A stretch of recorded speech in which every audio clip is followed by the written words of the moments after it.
রাঙামাটির সাজেকে ট্রাক উল্টে প্রাণ গেছে ৬ শ্রমিকের, আহত হয়েছেন আরও ৮ জন। বিকেলে সাজেক ইউনিয়নের উদয়পুরের ৯০ ডিগ্রি নামক এলাকায় এই ঘটনা ঘটে।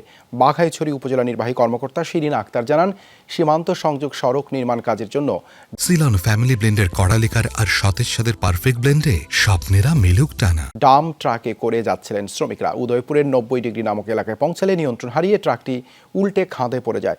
মারা যান ৬ শ্রমিক। আহত শ্রমিকদের উদ্ধার করে খাগড়াছড়িতে হাসপাতালে নেওয়া হচ্ছে। তাৎক্ষণিকভাবে হতাহতদের নাম পরিচয় জানা যায়নি।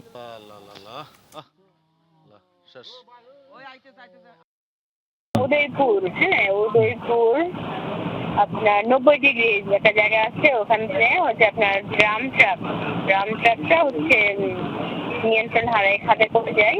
তখন হচ্ছে যে ৬ জন নিহত, ৮ জন আহত। এ বিষয়ে আরও জানাতে খাগড়াছড়ি থেকে যুক্ত হচ্ছেন সহকর্মী শাহরিয়ার ইউনুস। শাহরিয়ার, আহতরা কি কিছুক্ষণ আগেই হাসপাতালে পৌঁছেছে? তাদের অবস্থা সম্পর্কে জানতে চাই।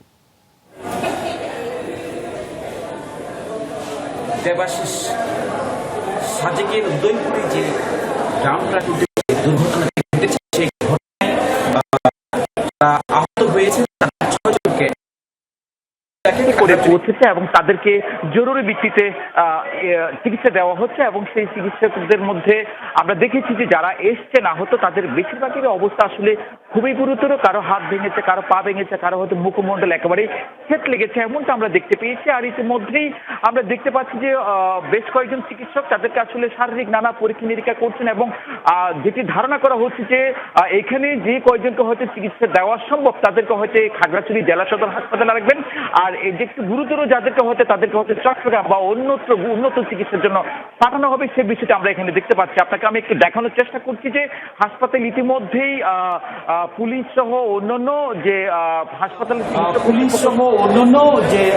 হাসপাতালের চিকিৎসক কর্তৃপক্ষ সহ হাসপাতালের নার্স এবং অন্যান্য যারা রয়েছে তারা কিন্তু বেশ দৌড়ঝাঁপ শুরু করেছেন।